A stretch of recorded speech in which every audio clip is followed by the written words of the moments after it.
y vamos a estar viendo a través de la Biblia, ¿verdad? Que es nuestra guía. Vamos a estar haciendo para demostrar que la gracia de Dios lo hace todo en nosotros. Nada que ver con mi capacidad, nada que ver con mi mérito. Todo tiene que ver con la pura gracia y misericordia del Señor. Así que no sé si alguien quiere orar para presentar esta parte delante del Señor, lo que vamos a hacer y que Dios nos ilumine en el día de hoy. Yo puedo orar. Amén. Amado Dios, Padre, en esta hora nos presentamos delante de tu presencia. Primeramente dándote gracias, Señor, por lo grande y amoroso que eres con nosotros. Padre, el hecho de nosotros estar aquí es un motivo de darte gracias, Señor. Padre, como dice mi hermano, Dios mío, que aunque estemos cansados, aunque no durmamos, Señor, pero tú estás ahí presente. Padre, en esta hora te presentamos todo lo que se va a llevar a cabo, Señor. Lo que Él va a exponer, Señor, está en tus manos. Padre, danos el entendimiento y la sabiduría para captar todo lo que se dice, Señor. Pasa un carbón encendido sobre sus labios, Señor, que sea tú hablando a través de Él. Señor, y nosotros escuchando, Señor, y que podamos prestar atención sobre lo que tú nos hablas por medio de tu palabra. Padre, úsalo para tu gloria y para tu honra. Padre, que sea de beneficio para nuestra vida. Todo esto te lo pedimos y te damos la honra y la gloria por ende. Te damos la gloria y la honra ya, Señor, porque tú eres Dios, Dios eterno, Espíritu Santo. La sabiduría viene de ti. Gracias, Señor. Gracias, Padre. Amén. Amén. Entonces, vamos a estar hablando de la multiforme gracia del Señor. No sé si ustedes, porque nosotros hablamos, hay muchos términos que el que no es cristiano no lo va a entender. Pero a veces, de tanto repetirlo, nosotros sabemos lo que es, pero no sabíamos cómo explicarlo con palabras. Entonces, no sé si alguien puede darme alguna definición de lo que es la gracia del Señor. Un regalo, una ayuda, favor inmerecido. Exactamente. Estamos delante de personas, no son de ese grupo. ¿Saben explicar? Sí, porque hay una diferencia entre la gracia y la misericordia. O sea, por ejemplo, misericordia sería no darle a la persona el castigo que merece. Ya eso es misericordia. Tú mereces que yo te dé, pero no lo voy a hacer. Ya eso es misericordia. Pero si encima de que tú mereces que yo te dé y no te doy, y en vez de darte un golpe, te doy un regalo, eso es gracia.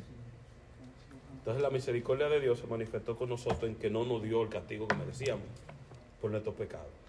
Pero encima de eso, nos da gracia a través de la salvación misma, a través de la relación con Él, a través de las muchísimas bendiciones que Dios nos da, por encima de nunca habernos castigado como debía. Entonces, ahí es que se manifiesta la gracia y la misericordia de Dios. La gracia va más allá que la misericordia. La gracia da un paso adelante. No te castigo, pero encima de que no te castigo, te hago mi hijo, te bendigo, te doy una relación conmigo, te doy acceso al trono de la gracia, te cambio la mente para que puedas ser una mejor persona aquí en la tierra mientras estés aquí. O sea, son muchas cosas que vienen con la gracia del Señor. Por eso, entonces, hay una gracia común de Dios, que es la que habla Tito 2:11.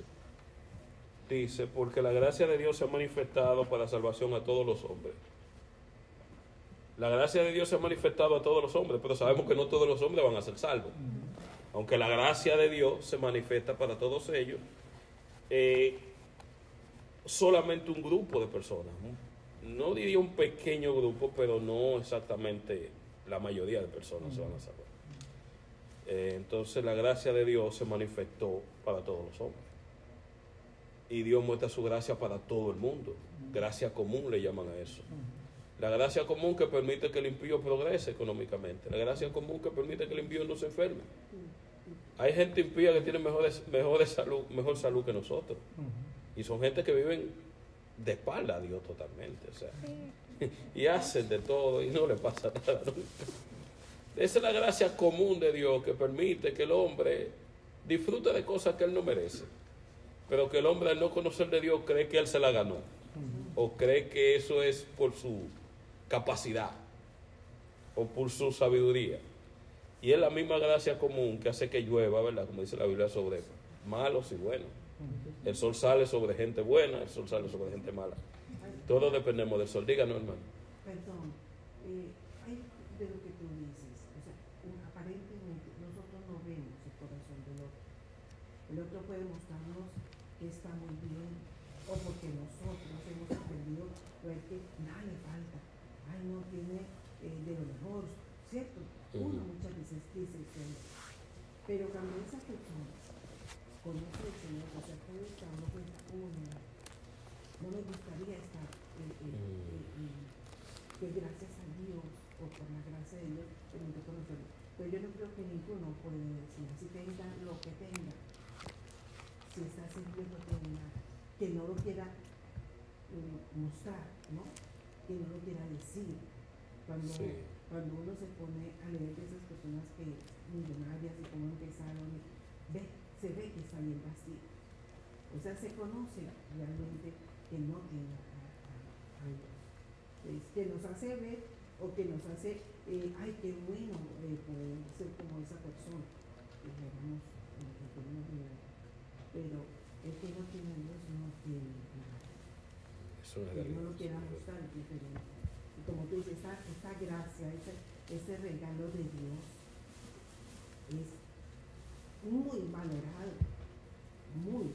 Que nosotros no lo valoremos es diferente. Entonces, ¿cómo lo verán ellos si no lo conocen a Dios? Que nosotros como cristianos muchas veces nos equivocamos en eso, porque está siempre la parte de querer ser como el otro, pero nos olvidamos de querer ser como Cristo. Exactamente, eso le pasó a Asaf, ¿verdad? Que se puso a ver la prosperidad de los impíos.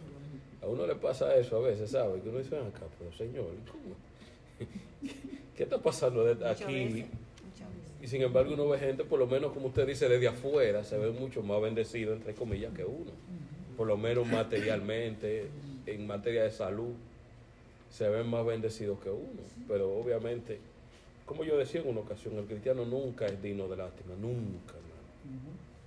Nunca. Usted puede estar en el piso, tirado, enfermo, sin una casa, sin dinero, sin ropa que ponerse. Si Dios permitió eso en su vida, usted no es digno de lástima, hermano. Lo que usted tiene en Cristo lo hace a usted tan dichoso, nos hace a nosotros tan dichosos. Amén. Que no somos dignos de lástima bajo ninguna circunstancia, porque lo que tenemos en Cristo es demasiado grande.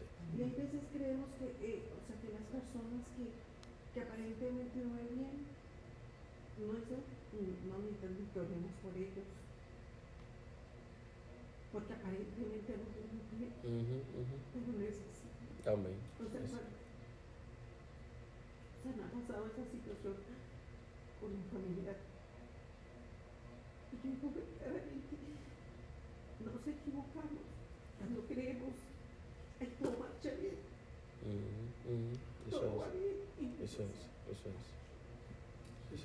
Y me pregunté eso, le pedí al Señor una respuesta sobre eso. Y Él para quienes hablando penas, allí veo una respuesta, dice. Amén. Gloria a Dios.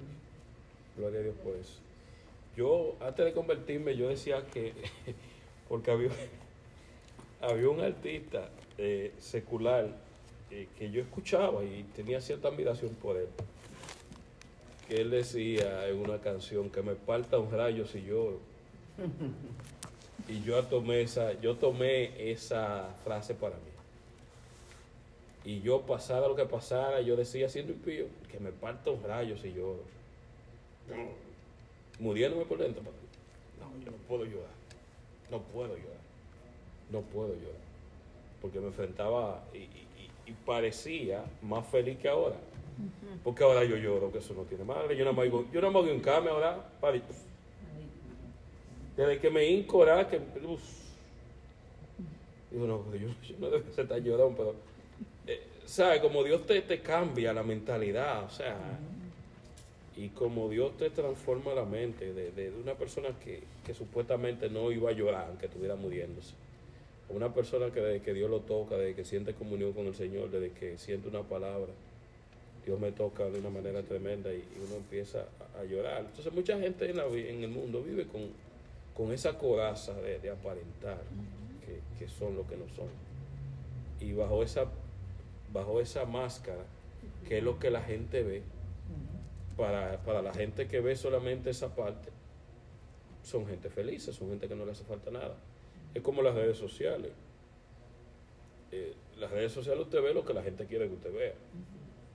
Usted ve el vehículo nuevo, pero usted no ve la deuda en la que esa persona se metió.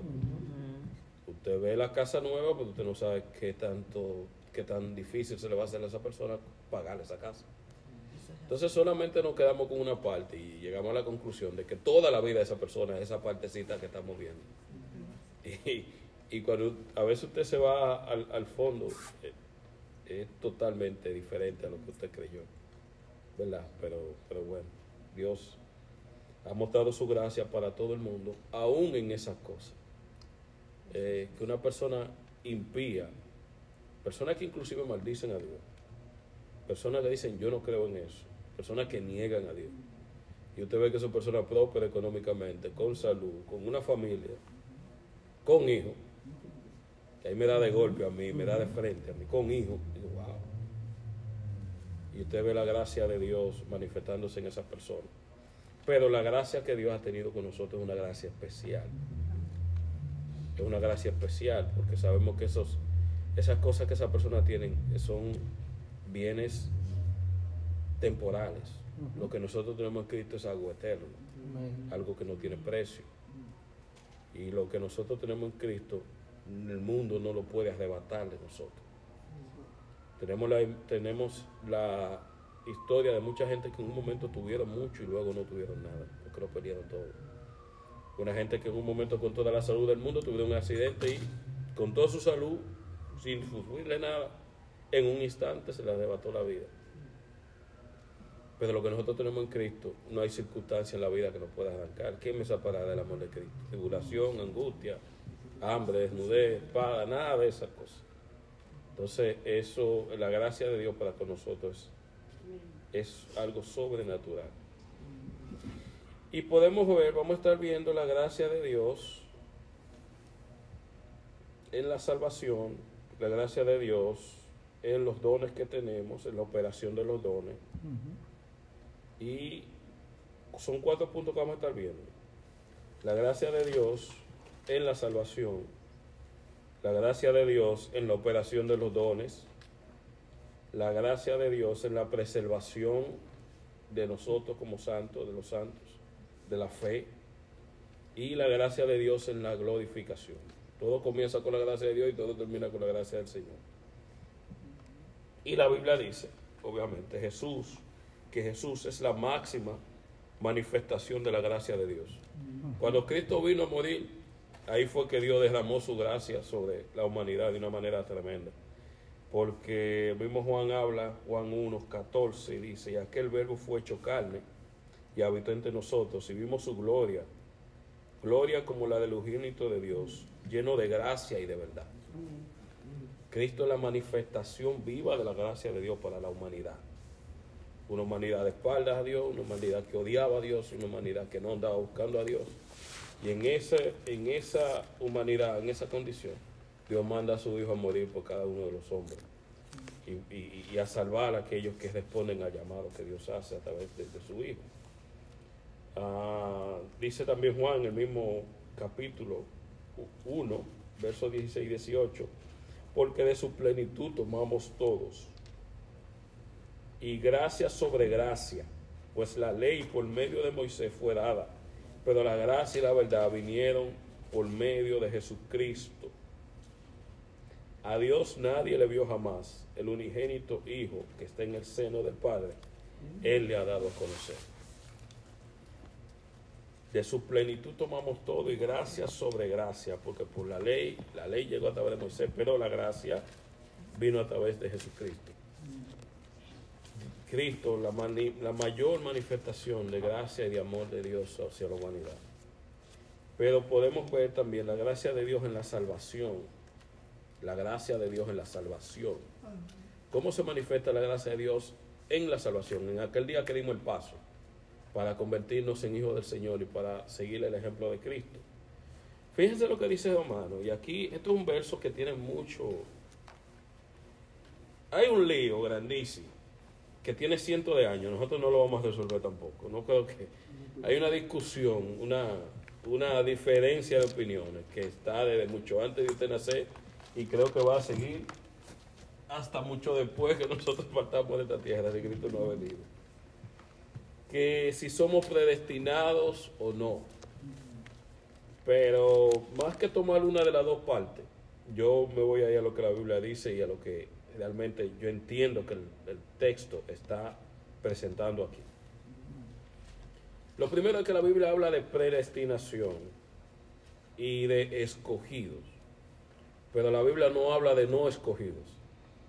O sea, la Biblia enseña claro que los que estamos en Cristo fuimos escogidos por Él, pero no dice que los que se van a perder no fueron escogidos por Él. O sea, ¿dónde comienza una cosa y dónde termina la otra? En la mente de Dios. O sea, la soberanía de Dios en salvarme a mí cuando yo estaba tratando de vivir, ¿me entiende? Usted dice, bueno, la soberanía de Dios permitió las cosas que pasaron para que yo pudiera venir al Señor, ¿me entiende? Pero aquel que nunca vino y se perdió, no puede culpar a Dios porque en su soberanía no lo salvó. Se va a culpar él mismo porque no respondió al llamado cuando Dios se lo hizo.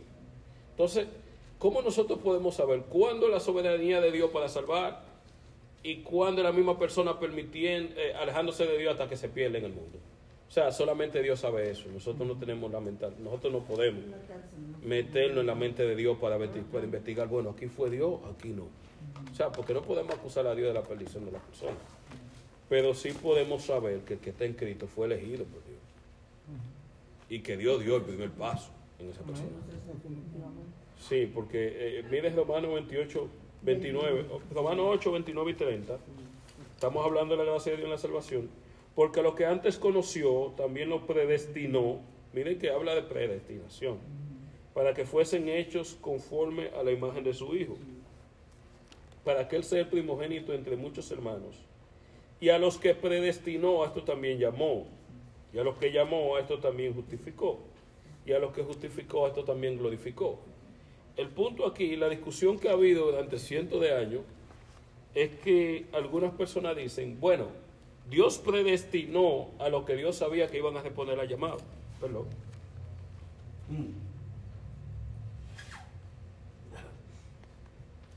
No,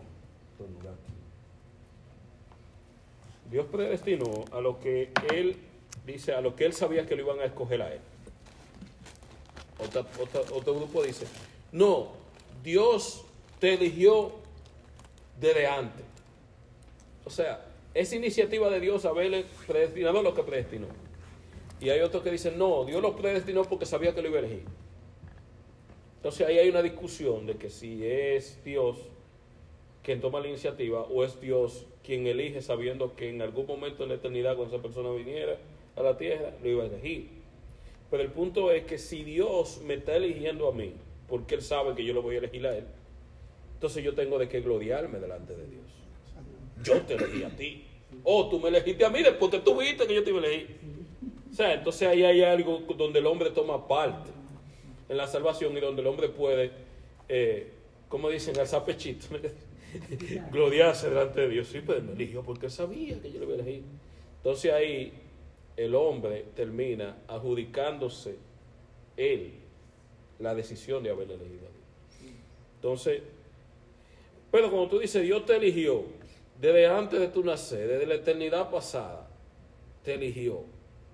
Ahí la gloria termina totalmente delante de Dios porque no hicimos nada para que Dios nos eligiera. Sin embargo, Dios por pura gracia nos eligió.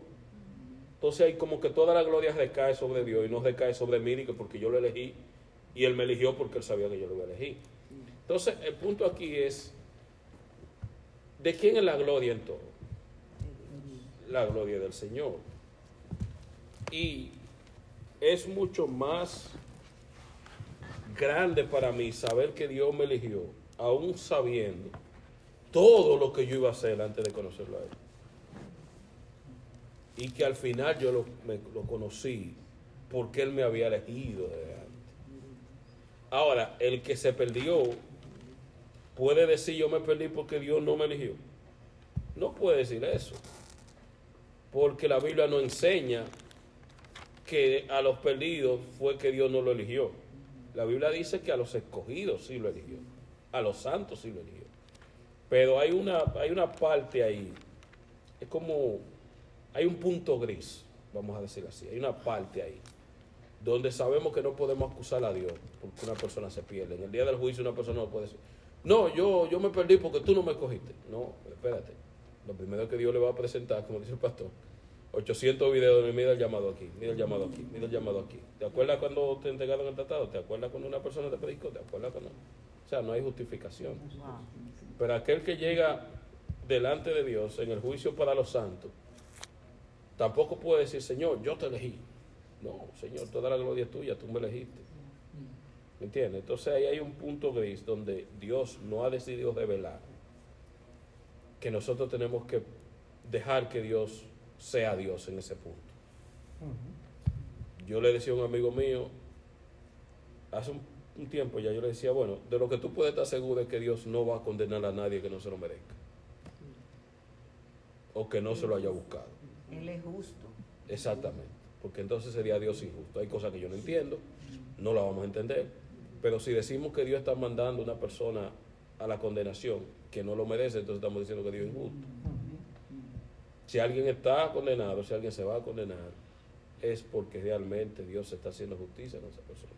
Cuando uno habla de término predestinó, es lo mismo que eligió.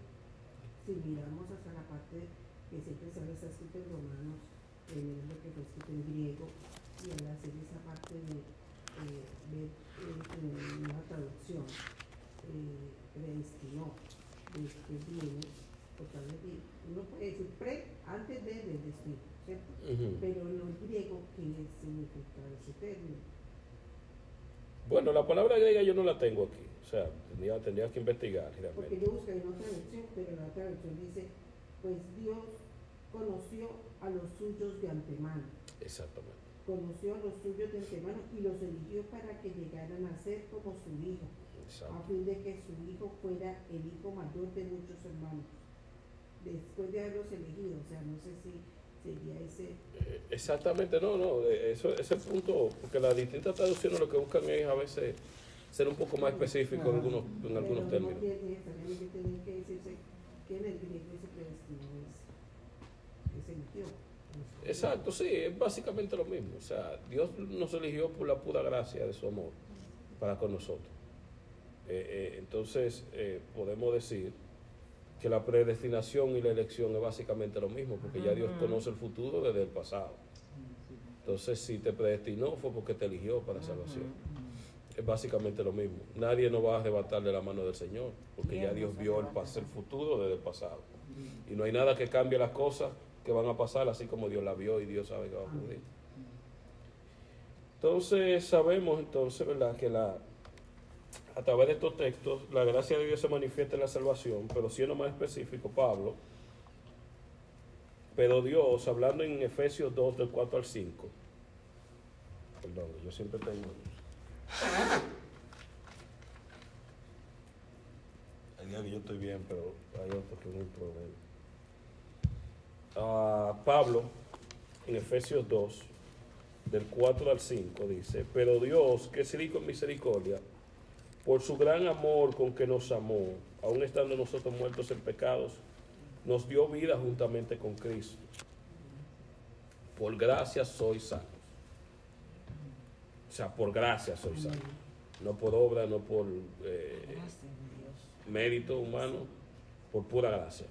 Entonces Pablo está especificando que en el momento que tú te salvaste, en el momento que Dios te rescató, en ese momento la gracia de Dios se activó para tu vida, de modo que tú puedas creer en Él. Porque más adelante dice también el mismo Efesios 2, 8 y 9, porque por gracia sos salvos por medio de la fe. Y esto no de vosotros, pues es don de Dios, no por obras para que nadie se gloríe. ¿Qué está diciendo Pablo? En el momento que creíste a Dios, esa fe para creer es un don que Dios te dio. Es una gracia que Dios te dio para que tú puedas tener la capacidad de creer en Él. O sea, que aún la fe con la que nosotros vivimos es dada por Dios a través de su gracia, en la salvación. Timoteo también, 2 de Timoteo 1:9 dice, quien nos salvó, hablando de Dios, y nos llamó con llamamiento santo, no conforme a nuestras obras, sino según el propósito suyo y la gracia que nos fue dada en Cristo Jesús antes de los tiempos de los siglos. Ustedes ahorita vieron a los que antes conoció, predestinó, llamó, santificó, ¿verdad? Todo eso. Y aquí Pablo está hablando que la gracia que nosotros tenemos en Cristo fue dada antes de los tiempos de los siglos, antes de que el tiempo humano ocurriera. Ya Dios había manifestado su gracia para con nosotros mucho antes de que nosotros nos manifestáramos en la tierra. Dígame. Sí, bueno, que sabe que muchas personas tendemos a pensar, quizás por la ignorancia, es que cuando nosotros vinimos los caminos del Señor fue porque nosotros nos empantalonamos, tuvimos esa valentía y dimos el paso. Y es verdad que nosotros dimos el paso, pero eso fue porque Dios nos movió. Aún para nosotros creer, como usted decía, fue necesario que sea Dios, que sea la mano de Dios obrando. Y nosotros tendemos muchas veces a pensar, yo mismo lo pensé, es que wow, yo fui valiente porque ese día pasé y recibí al Señor, pero no fue porque yo tenía la fuerza para hacerlo, fue porque Dios me dio la fuerza. Exactamente, es una realidad. Es como usted ha usado aspiradora, ¿verdad? Y usted está quitando el polvo. Yo lo uso mucho en mi carro y yo veo como cuando hay alguito en el piso del carro y le pongo la aspiradora. Usted no dice, wow, pero mira, esa pajita así es grande. Mira cómo brincó para la aspiradora. Sí. Digo, no, mira, pero mira ese insecto muerto. ¿Y de dónde fue que sacó fuerza para brincar para allá adentro? No. ¿Qué usted dice? Una fuerza mayor lo jaló. Entonces, cuando usted viene a Cristo, no eres tú brincando, no eres ese insecto muerto brincando, o esa pajita en el piso brincando para la aspiradora. No, es la fuerza de la aspiradora llamándote, jalándote. Entonces, es Dios que con su fuerza te atrae. Y tú no te puedes resistir a su llamado. Así es que funciona la cosa. El Señor dice que nadie viene a Él sin Dios. Exactamente. Porque hay veces nos frustramos cuando hay personas nuevas que escuchan el mensaje, ¿no? Y uno dice, oye, Señor, y no. ¿Por qué entonces nos frustramos? ¿Sí? ¿Cómo son las cosas? Estamos, se hace ese llamado y hay veces hemos escuchado a ellos dicen, ay, no, yo quería pasar, pero algo que me detenía. O sea, se da uno cuenta cuando hablaba con nosotros, ¿por qué pasaste? ¿Por qué? ¿No? Exacto. En el caso de nosotros tenemos que limitarnos a la parte que nos toca. Predicar, hacerle llamado. Pero o hay sea, una frustración. Sí, O sea, la parte humana de nosotros sí. Para usted, veas, tú predicó, mire cómo es. Exactamente. O sea, es la parte que nos falta a nosotros como... Al contrario, a Jesús se le fueron. Sí. Después que estaban se le fueron. O sea, por lo menos nosotros llamamos y ellos no vienen, pero se quedan ahí. No, a Jesús se le fueron, se le pararon en medio del mensaje, se le fueron. Y hay algo que hay que al más santo de todos, al más perfecto de todos, se le fueron. Uno dice, wow.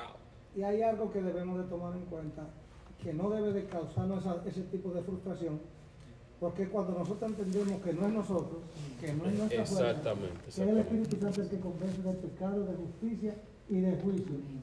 Entonces, eso no me puede dar a mí una gran preocupación de que yo prediqué un tremendo mensaje y sé que Dios le habló a la gente y la gente sabe que lo que recibieron es de parte de Dios, pero endurecieron su corazón. Pero va a llegar un momento en que si Dios le da la oportunidad o si Dios tiene un plan con esa persona, no se va a poder resistir. No va a ser que no, que tiene la lucha hoy, pero va a haber momentos en que se va a derretir mismo. Y va a decir, ya yo no puedo más. Ahí es que entra lo que es la soberanía de Dios, en cómo Dios lo va a hacer con cada persona. O sea, en esa parte nosotros no tenemos ningún tipo de injerencia en la soberanía de Dios, porque Dios lo hace como Él quiere. Yo estuve en campaña muchas veces antes de convertirme y yo me iba hasta el llamado, no vaya ni que a llamar.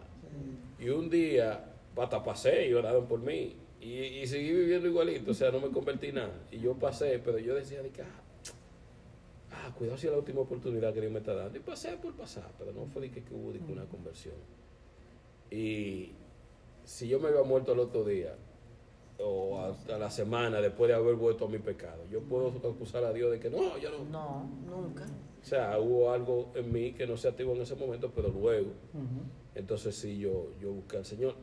Y lo peor de todo es que, lo más sorprendente de todo es que una hora antes de yo convertirme, menos de una hora antes de yo convertirme, yo estaba oyendo reggaetón a todo lo que da en mi casa. Lo menos que yo tenía en mi mente era que yo me iba a convertir ese día. Porque era que yo estaba en mi casa oyendo lo que yo siempre yo mucho reggaetón, muchas cosas.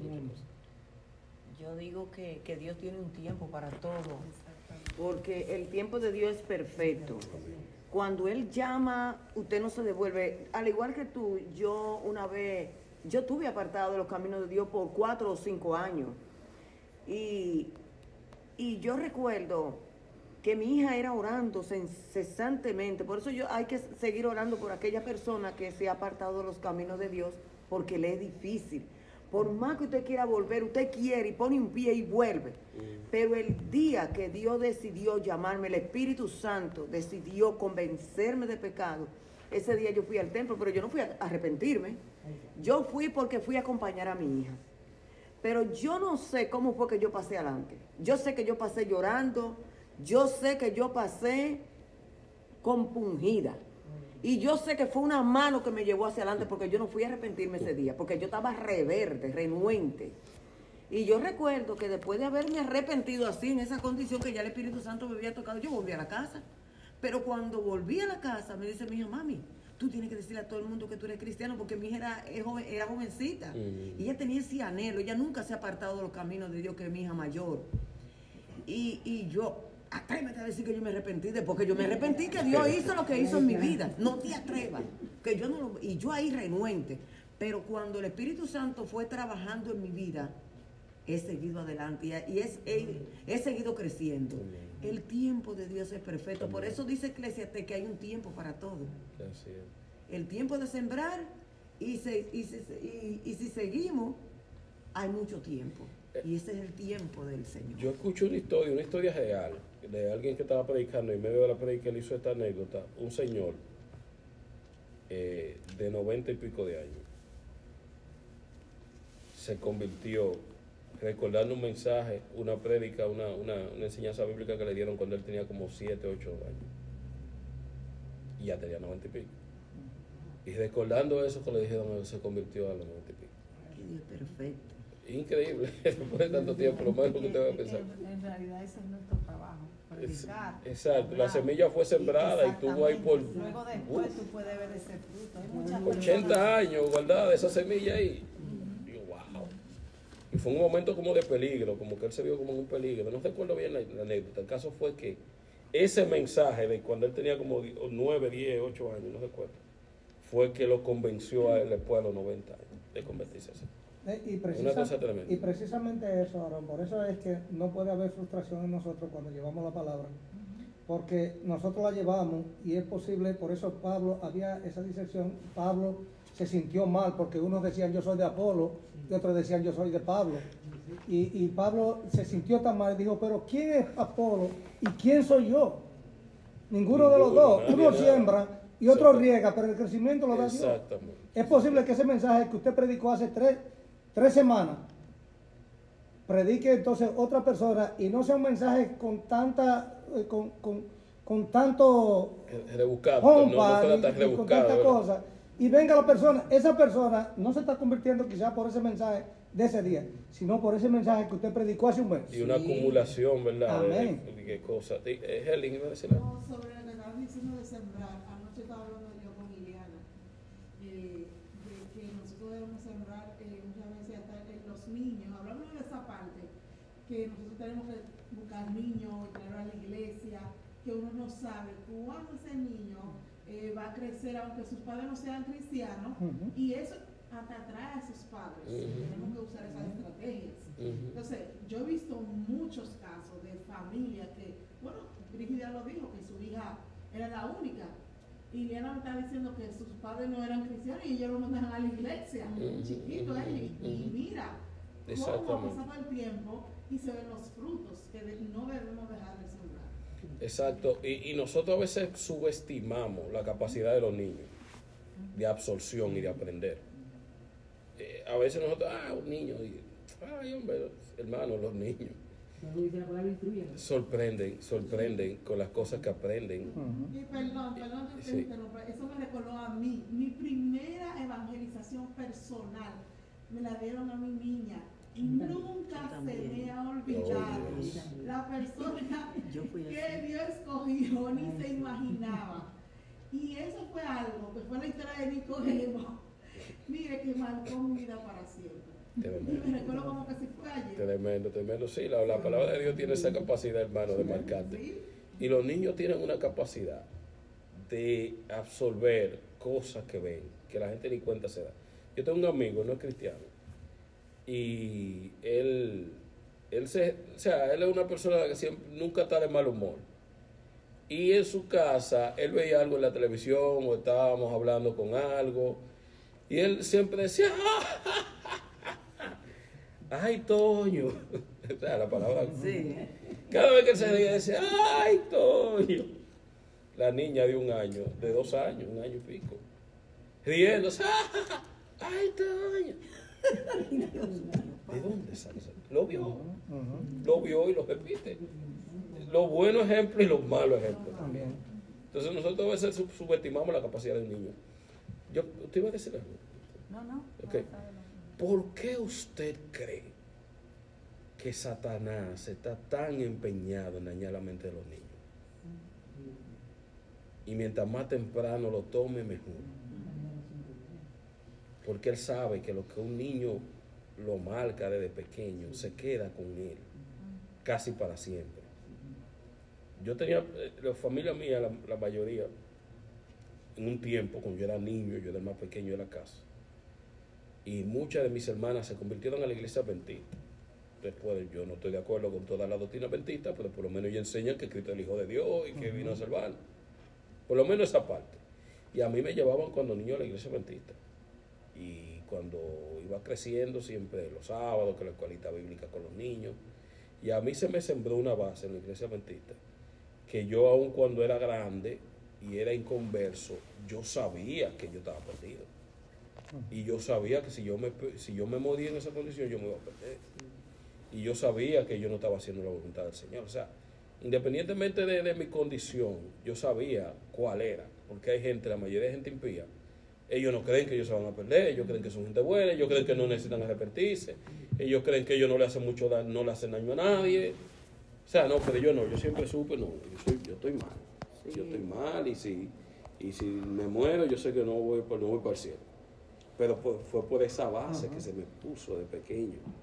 Entonces, hermano, cuando un niño lo agarran en la escuela y le están enseñando un arcoíris día y noche, y le están diciendo que él puede convertirse en una mujer si quiere, si es un niño, puede convertirse en un hombre si quiere, si es una niña, y le dicen que las personas LGBT son discriminados y por ende esas personas necesitan que se le apoye, que se le aplauda, que se le dé.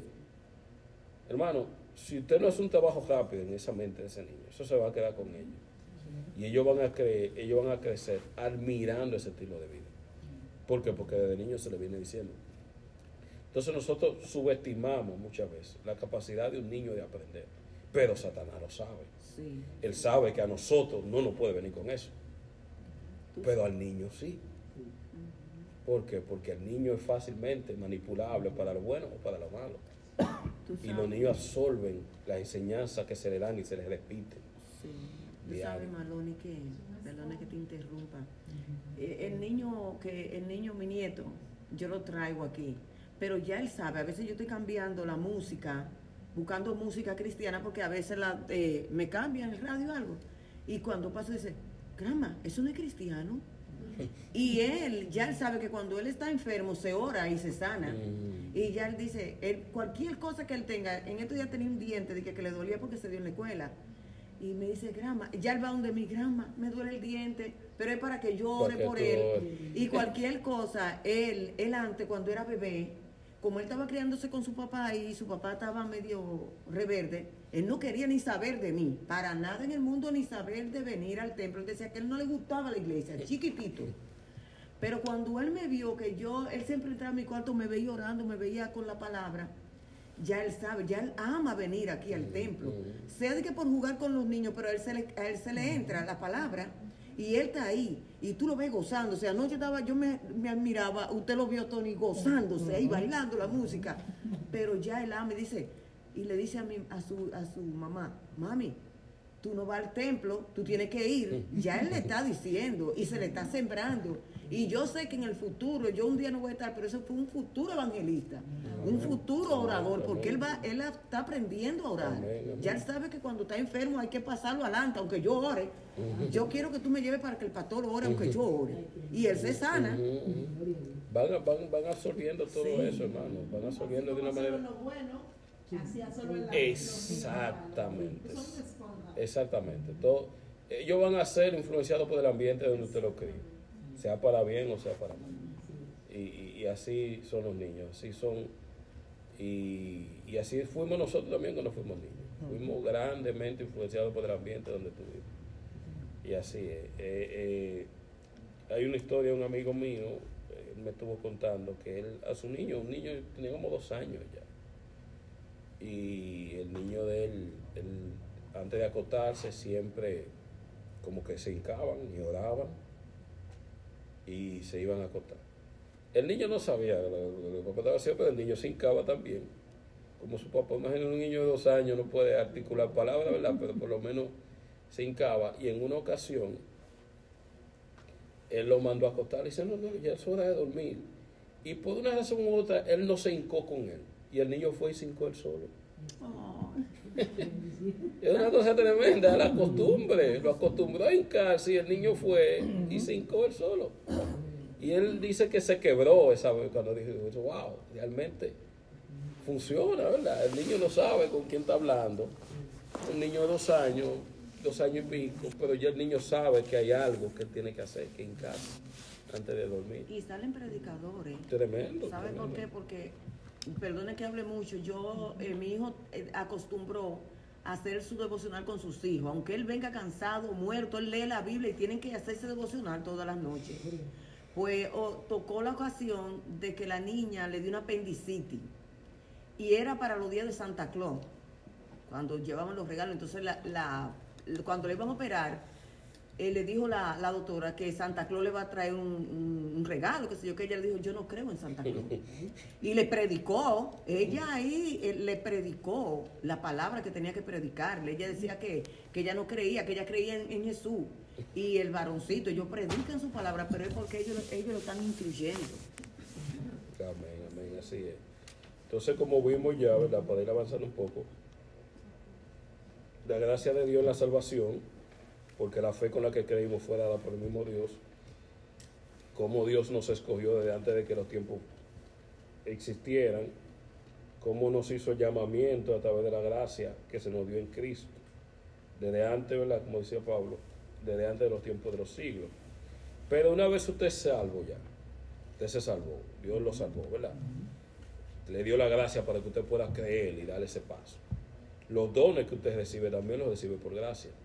Dios pudo haberte salvado y dejarte ahí. Te salvó y ya. Ok, ya no va para el infierno, no hay problema. Te queda ahí. No, Dios no solamente te salva, Dios te da dones para que tú seas de bendición para tu iglesia y para los demás creyentes. Por eso Pablo habla Pedro habla, 1 Pedro 4, 10 y 11, cada uno según el don que ha recibido. O sea, el don que usted tiene fue dado por Dios, usted lo recibió. Muchas veces no es el que usted andaba pidiendo, pero es el que Dios entiende que usted ejerce de mejor manera. Dios es soberano en eso también. Y Dios es sabio para saber qué tipo de don le va a dar a cada quien para que opere. Y créame que en el don que Dios le dio es donde usted mejor va a funcionar. Y mejor y más de bendición va a ser para la obra. Cada uno según el don que ha recibido, ministrelo a los otros como buenos administradores de la multiforme gracia de Dios. Si usted tiene un don que Dios le dio después que usted se salvó, el don no llega antes de salvarse. El don llega después. Porque hay personas que son talentosos desde niños. Yo dibujaba desde niño. Hay gente que canta desde niño. Eso es un talento, eso no es un don. Un don espiritual es una vez usted ya nació de nuevo. Entonces usted recibe algo especial para ser usado dentro del contexto de la iglesia y de lo que tiene que ver referente al Señor. El don no es para que usted se haga rico con él. Por eso que yo tengo tanto problema con que una persona ponga tarifa para predicar. Porque eso no te lo dieron. Eso no es tuyo. No es lo mismo un ingeniero que tú lo llames para que te haga una obra y te diga, bueno, yo te cobro tanto. O un mecánico que tú lo lleves tú le llevas el carro al mecánico y digo, bueno, esa pieza yo te la pongo en tanto. Él está trabajando, él está cobrando, ¿por qué? Por una capacidad que él tiene. Pero cuando tú tienes un don de predicación, de maestría, y tú estás cobrando por eso, tú te estás haciendo rico con algo que no te pertenece. Varón, y por eso mismo Pablo en 1 Corintios 4:7 dice, porque ¿qué te distingue? ¿O qué tienes que no hayas recibido? Y se lo recibiste. ¿Por qué te glorías como si no lo hubieses recibido? Exactamente. O sea, eso es así. Eso es algo que tenemos que entender, que si hay un don en nosotros, no es de nosotros, es Dios que lo dio. Es Dios que lo dio. ¿Y para qué lo recibimos? Exactamente. Lo que pasa es que nosotros a veces nos limitamos en creer que los dones son aquellos nada más que se manifiestan en público. Así es. El que tiene el don, el que puede predicar de una manera con mucha elocuencia, que tiene el don de, hermano, hay una gente que tiene un don de orar, que Dios se lo bendiga, que oran en su habitación por horas y horas y presentan a todo el mundo, que eso no es todo el mundo que tiene esa capacidad. Hay gente que tienen esa disposición de ayudar al otro, que se sacrifican por el otro, y eso nadie lo ve en un púlpito. Entonces esa persona que cree, porque pasa mucho, que porque Dios no lo usa en público delante de una multitud, ya no tiene dones. Eso no es correcto. Eso no es, hermano, el cuerpo, la iglesia es un cuerpo, ¿verdad? Y en el cuerpo humano hay miembros que se ven y miembros que no se ven. Órganos que se ven y órganos que no se ven. Así es. Y si un órgano de los que no se ve no está funcionando, créame que los que se ven tienen problemas. Entonces, así dentro de la iglesia hay miembros que no se ven en público, que hacen una función de lo cual depende lo que sí se ven. Los pastores no pudieran estar al frente de la manera que están sin la oración de su pueblo. O sea, claro que Dios los llamó, claro que Dios los respalda, pero cuando un pueblo se une en secreto a orar por sus pastores, hay victorias que ellos tienen en público, pero es porque esos miembros que no se ven están haciendo la función que Dios espera de ellos. Entonces cada uno, según el don que ha recibido, ministrelo a quién, a la persona misma, a los demás, a los otros, como buenos administradores de la multiforme gracia de Dios. Tú no puedes poner tarifa para predicar porque el don que tú vas a usar no es tuyo, es ajeno, y no es para beneficio personal, es para edificación de la iglesia. Ahora me contrataste como mecánico. Yo soy cristiano, pero tú me estás contratando como mecánico. Dame tanto. Yo soy cristiano y albañil y tú me estás contratando como trabajador de tu casa que tengo un trabajo. Dame tanto. Ahora me está invitando para predicar, a dar una prédica.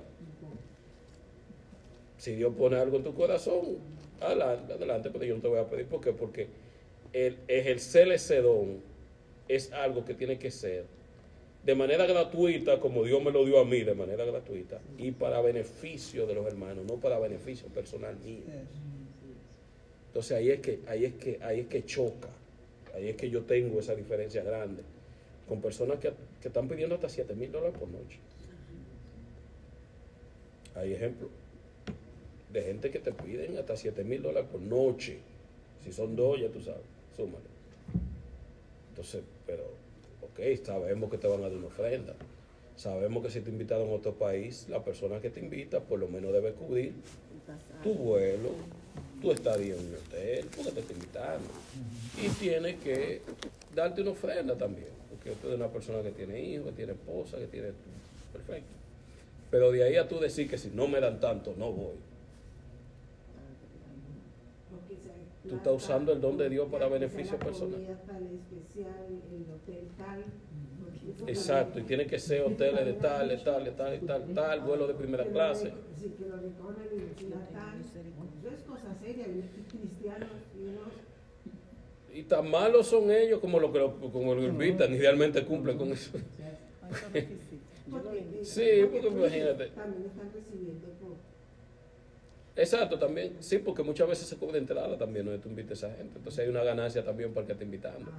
Yo te voy a dar tanto, pero las boletas cuestan tanto. Entonces, como las boletas cuestan tanto, me van a sobrar tanto para mí. Un negocio redondo. Un negociazo con la fe. Pero es tremendo lo que está pasando. Y eso es más común de lo que usted se imagina. Que Dios tenga misericordia. Entonces, el don que usted ha recibido, tiene que administrarlo a los demás, para beneficio de la iglesia. Como bueno administrador de la multiforme gracia de Dios. Si alguno habla conforme a la palabra del Señor. Si alguno ministre conforme al poder que Dios da. Para que en todo sea Dios que glorificado por Jesucristo, a quien pertenece la gloria y el imperio por los siglos de los siglos. Amén. Si usted recibe un don, ministrelo a los demás. ¿Para qué? Para que la gloria sea de aquel que le dio ese don y no suyo. Y no trate de sacar beneficio personal del don que Dios le ha dado, porque no es para eso. Es para edificación de la iglesia. Romanos 12, 6 al 8. De manera que teniendo diferentes dones, según la gracia que se nos es dada. Fíjense que el don es una gracia que se nos es dada. Si el de profeta, úsese conforme a la medida de la fe. O si el de servicio, el servir. O el que enseña en la enseñanza. El que exhorta en la exhortación, el que reparte con liberalidad, el que preside con solicitud, el que hace misericordia con alegría. Fíjense que todas estas manifestaciones de esos dones son que gracia que Dios nos dio, según la gracia que nos es dada para salvación y luego para darnos un don que sirva para edificación de la iglesia. Ya vimos la gracia de Dios en la salvación, la gracia de Dios en los dones, la gracia de Dios en la preservación de sus santos. La gracia de Dios en la preservación de sus santos. El que persevere hasta el fin será salvo, pero la perseverancia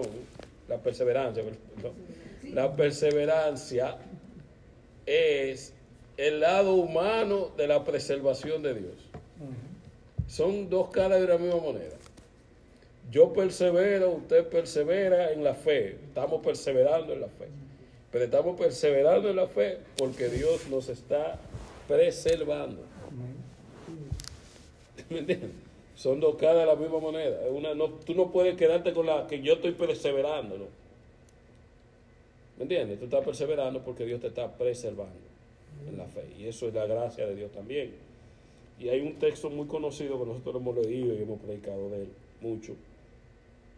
Y para que, 2 Corintios 12, 7 al 9, donde Pablo habla, ¿verdad?, del aguijón, y dice: para que la gracia de las revelaciones no me exaltase desmedidamente, me fue dado un aguijón en mi carne, un mensajero de Satanás que me abofetee, para que no me enaltezca sobremanera, respecto a lo cual he rogado 3 veces al Señor.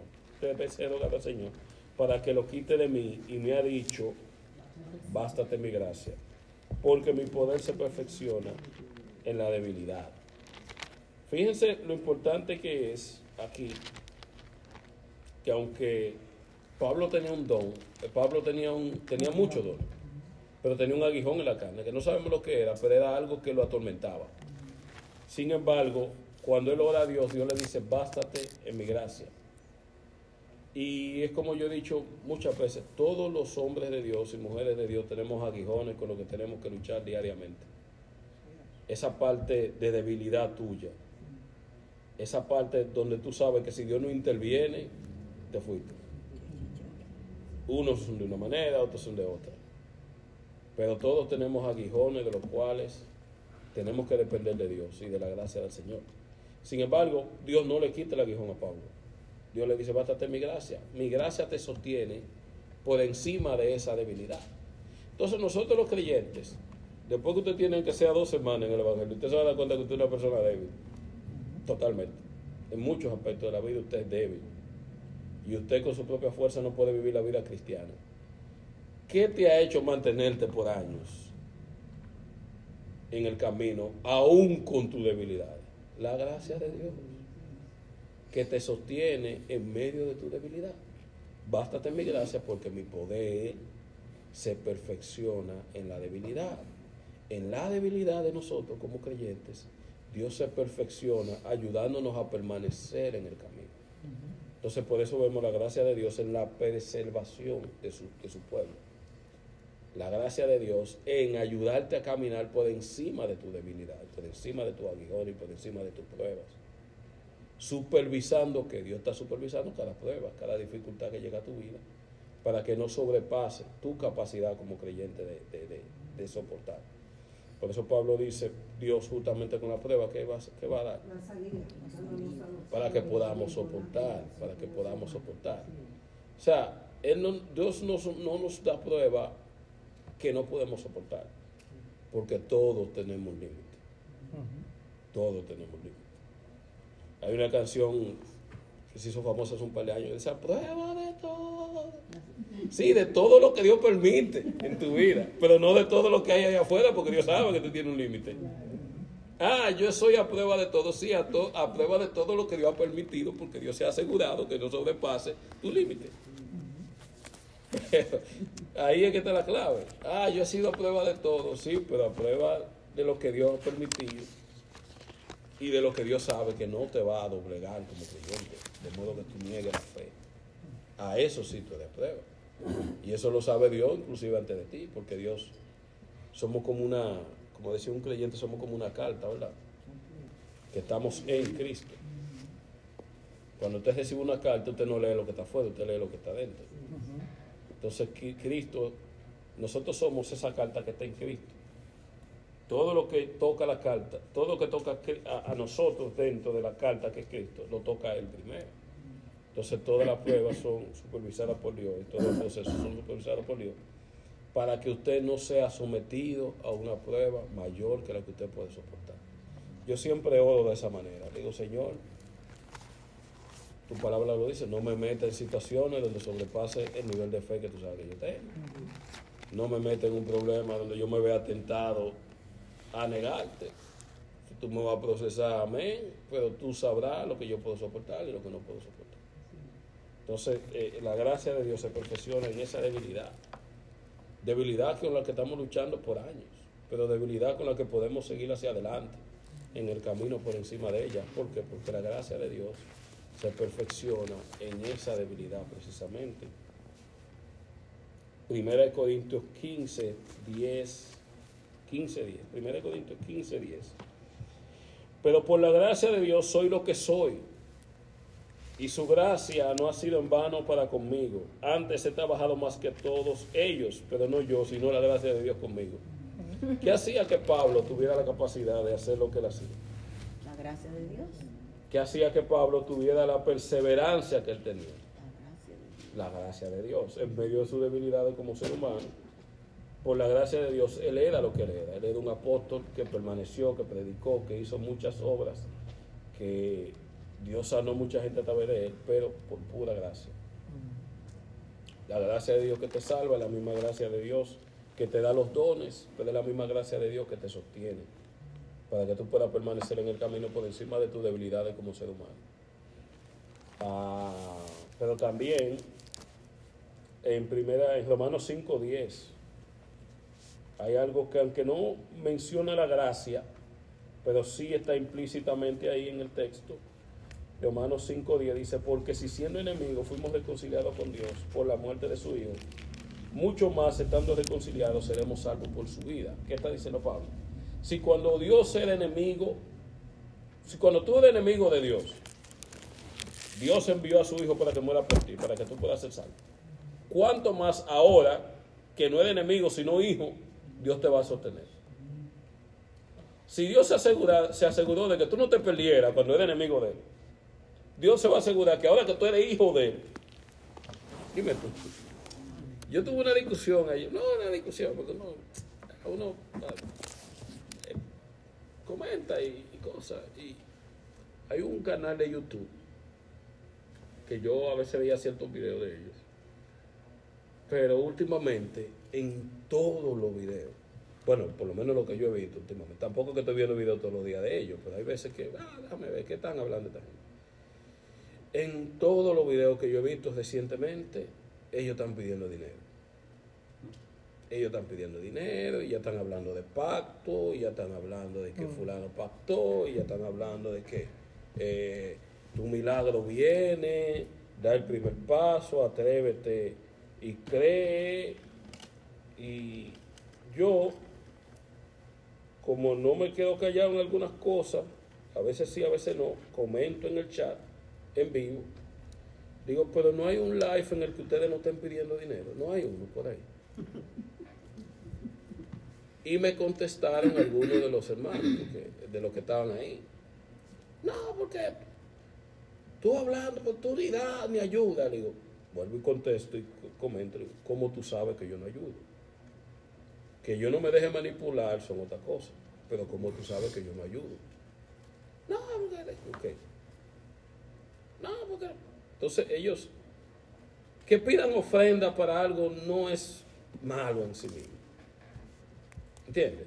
El problema es cuando tú le empiezas a prometerle a la gente que ese hijo tuyo va a venir a Cristo cuando tú des la ofrenda. O que esa enfermedad tuya, cuando tú des los $500. Han llegado a la desfachatez de pedir cantidad de dinero. Necesitamos 20 valientes que se levanten con 500. Digo, wow, espérate, a ese nivel estamos llegando.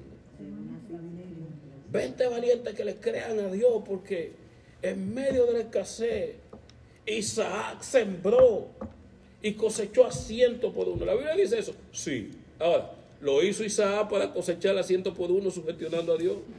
No. Y ahí es que te toman cosas de la Biblia y te la mezclan y te hacen creer que te va a pasar lo mismo a ti. Isaac sembró en medio de una escasez grande. Había una hambre tremenda. Isaac sembró, es verdad, cosechó a 100 por uno. Pero Isaac sembró sugestionando a Dios para que le dé una. Ahí es que está el punto. Y ponen ejemplo, no, porque Abraham hizo una ofrenda y con su ofrenda sus hijos y sus generaciones y su descendencia fueron benditos por esa ofrenda que Abraham dio, que sacrificó, que hizo, que es verdad. Hubo un momento en que Abraham iba de camino a una ciudad, se paró, hizo un altar y presentó una ofrenda. Ahora, en la mente de Abraham estaba que Dios bendijera a su hijo no, fue algo que lo hizo por pasión, por devoción, porque estaba tan agradecido de Dios, y Dios tomó esa ofrenda y lo bendijo. Pero tú no puedes presuponer lo que Dios va a hacer a través de algo que tú estás haciendo. Tú no puedes, porque tú te día de ayuno, tú no puedes sugestionar a Dios que Dios tiene que hacer tal cosa. ¿Por qué? Porque ese tipo de sacrificio, de obediencia, tiene que ser por la pasión que tú tienes hacia Dios y porque tú disfrutas estar con Él, independientemente de lo que vaya a pasar. Entonces, yo volví y pregunté, y dije, ok, está bien que pidan ofrendas si las necesitan para algo que tenga que ver con la obra, no hay ningún problema. Ahora, ¿por qué tienen que venderle el milagro a la gente? ¿Por qué tienen que estar prometiéndole que el que va a recibir 100 por uno, su hijo va a venir a la pie del Señor, tu enfermedad te va a ir? ¿Por qué tú tienes que pedir? ¿Por qué tienes que manipular a la gente de esa manera? Y con la palabra. Exactamente. Entonces, con cierto versículo en mente, yo también comenté, dije, pero si cuando éramos enemigos de Dios, cuando usted era enemigo de Dios, Dios dio a su hijo por usted, para que usted sea salvo. ¿Usted cree que después que Dios siendo enemigo, tú crees que Dios después que tú eres enemigo de Él dando el paso de salvarte, Dios va a exigir otra cosa de ti para hacer otro tipo de milagro mucho más pequeño que la salvación? Se cae de la mata. O sea, son cosas como tan absurdas. Pero lo que más duele es que había gente defendiéndolo a ellos y condenándome a mí. Por yo hacerle ese tipo de preguntas, ¿me entiendes? No es que yo vivo metiéndome los chats ni nada por el estilo. Y muchas veces yo había visto eso y no había comentado. Pero ayer dije, espérate, dame hacer esta pregunta, dame hacer este comentario aquí o allí. Y lo había visto muchas veces y no había dicho nada más. Y yo le decía, wow, Señor, miren qué tal esa gente. Y mira cómo la gente se deja manipular. Y nadie lo dejaba pasar. Pero ayer quise hacer ese comentario. Y me cayeron arriba a mí. Es como la imagen del lobo que llega a un rebaño de ovejas. Y al vocear, un lobo, un lobo. Y la misma oveja le dice al que está voceando un lobo, ¿quién eres tú para juzgar? La ovejita con su lobo defendiendo al lobo que se lo quiere comer. Así mismo que está en el pueblo de Dios, por falta de conocimiento bíblico. Se deja manipular de esa manera. No, que es para la emisora, que es para el templo. No hay problema. Hermano, mire, necesitamos que usted nos ayude. Estamos con el templo. Acabamos de adquirir un templo. Lo hicimos confiando en el Señor y confiando en la bondad de ustedes, que ustedes nos pueden ayudar a adelantar el pago. Así que si usted siente de parte del Señor, no importa la cantidad, puede enviarnos una ofrenda a tal número, Ya. Tú no tienes que decir, porque el milagro, espérate, de ese paso, porque Abraham, porque Isaac cuando sacrificó. Eso es manipulación. Eso es pura manipulación. Entonces, si siendo enemigo de Dios, Dios nos reconcilió con Cristo, ¿cuánto más ahora que somos hijos de Él? Dios no nos va a sostener en medio de la dificultad y nos va a dar su gracia para que podamos caminar el camino de la fe. A veces es difícil, no es fácil. Hermano, la vida cristiana no es fácil. Es una batalla diaria, constante, cada minuto, cada hora, cada día de nuestra vida. Es una batalla constante. Pero Dios está ahí para darnos las gracias para que podamos permanecer. Nuestra glorificación, la gracia de Dios es nuestra glorificación. Ya para terminar. Sabemos que Dios no solamente nos llamó por gracia, nos da dones por su gracia, nos sostiene y nos preserva por su gracia, sino que cuando Cristo sea manifestado, también será por su gracia. Mire lo que dice Pedro 1:13, por tanto, ceñid los lomos de vuestro entendimiento, sed sobrio y esperad por completo en la gracia que se os traerá cuando Cristo sea manifestado. Ahí hay una gracia que se va a traer cuando Cristo venga y nos glorifique y lo lleve con Él. Eso es una... Y cada gracia, cada gracia en Dios, la multiforme gracia de Dios, porque se aplica a varios niveles. Se aplica el nivel de la salvación, que es el nivel básico. Te salvamos. Pero ejercer los dones aplica un nivel mayor de gracia, para que tú puedas tener la sabiduría de cómo ejercer ese don para beneficio de los demás. Pero perseverar en el camino durante años aplica un nivel más grande de gracia. ¿Por qué? Porque tiene que ver con tus pruebas, con lo que tú vives día a día, con tus debilidades, con cómo lidiar con ellas, con cómo sostenerte. Pero cuando Cristo venga y nos glorifiquemos, hay un mayor nivel de gracia todavía. Es como que Dios prende un radio y lo va subiendo.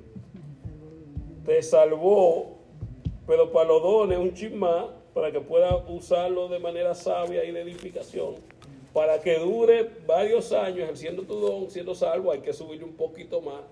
Pero cuando yo venga y traiga a mi hijo, y mi hijo lo lleve a usted y lo glorifique, y hay que subirlo a todos. O sea, gracias sobre gracia. Sí, gracias sobre gracia, como dice Juan, ¿verdad? Ahí es como que Dios va subiendo el volumen, poquito a poquito en cada vida, pero siempre la gracia del Señor. Ceñid vuestros lomos y esperad por completo la gracia que se os traerá cuando Jesucristo se manifieste. Es una gracia especial. Es una gracia que nosotros no tenemos ni siquiera idea de cómo se va a manifestar. Solamente lo podemos imaginar. Primera Juan 3:2. Juan habla, amados, ahora somos hijos de Dios y aún no se ha manifestado lo que hemos de ser, pero sabemos que cuando Él se manifieste, seremos semejantes a Él, porque le veremos tal y como Él es. Cuando Él se manifieste, traerá gracia, pero convertirá, como dice Pablo en 1 Corintios 15, el cuerpo de nuestra humillación en un cuerpo de nuestra glorificación. Y eso es un nivel de gracia mucho mayor todavía que el que estamos recibiendo para salvación, el que hemos recibido para ejercer los dones y el que estamos recibiendo para perseverar. Aún mayor que toda esa gracia es la gracia de que Cristo venga y de ser convertidos a semejantes a Él. Eso no tiene comparación, ese nivel de gracia ahí como dicen los tigres, ya ahí eso es... sí, ya eso. El final. Y eso es el final, no, ya eso es el final, ya. Que nos conviertan en el cuerpo, no, ya eso es el final. Así que, hermano, nadie puede gloriarse delante del Señor por nada de lo que tiene, por nada de lo que posee, por su salvación, ni por sus dones, ni por perseverar, ni mucho menos para ser transformado y llevado al cielo. Nadie puede gloriarse delante del Señor con ninguna de estas cosas, porque todo viene de Él, todo es para Él, por Él y para Él. Así que oremos. Padre, gracias. Gracias, Señor, por esta conversación que tuvimos, porque sabemos que ha sido de buena bendición. Gracias, Señor, por tu misericordia con nosotros. Gracias, Señor, porque tú nos has mostrado tu gracia en cada etapa de esta vida cristiana, desde la salvación hasta la glorificación. Todo es para ti, todo es tuyo, todo proviene de ti, por tu infinita misericordia y por tu infinita gracia con la que nos has amado, Señor, y nos has mostrado, Dios mío, tu bondad en cada uno de los aspectos de nuestras vidas. Señor, gracias por tu gracia, gracias por tu paciencia, gracias por esa fuerza que tú nos das para poder seguir hacia adelante en medio de nuestras debilidades, que son muchas. Gracias por Jesucristo, por la cruz. Gracias por el Espíritu Santo que muere en nosotros para corregirnos, para animarnos, para fortalecernos, Señor, para redarguirnos, Señor, y para enderezar nuestros pasos, Señor, cuando se quieren desviar de ti. Gracias, Señor, por este momento tan especial que hemos tenido, por tu palabra, porque hemos sido edificados en la mañana de hoy, por la bendición que representa poder apartar este espacio para ti, para poder oírte a ti, para poder orar a ti y para poder, Señor, saber que tú nos vas a seguir sosteniendo como hasta ahora lo has hecho, Señor. Gracias una vez más, en el nombre de Jesús. Amén y amén.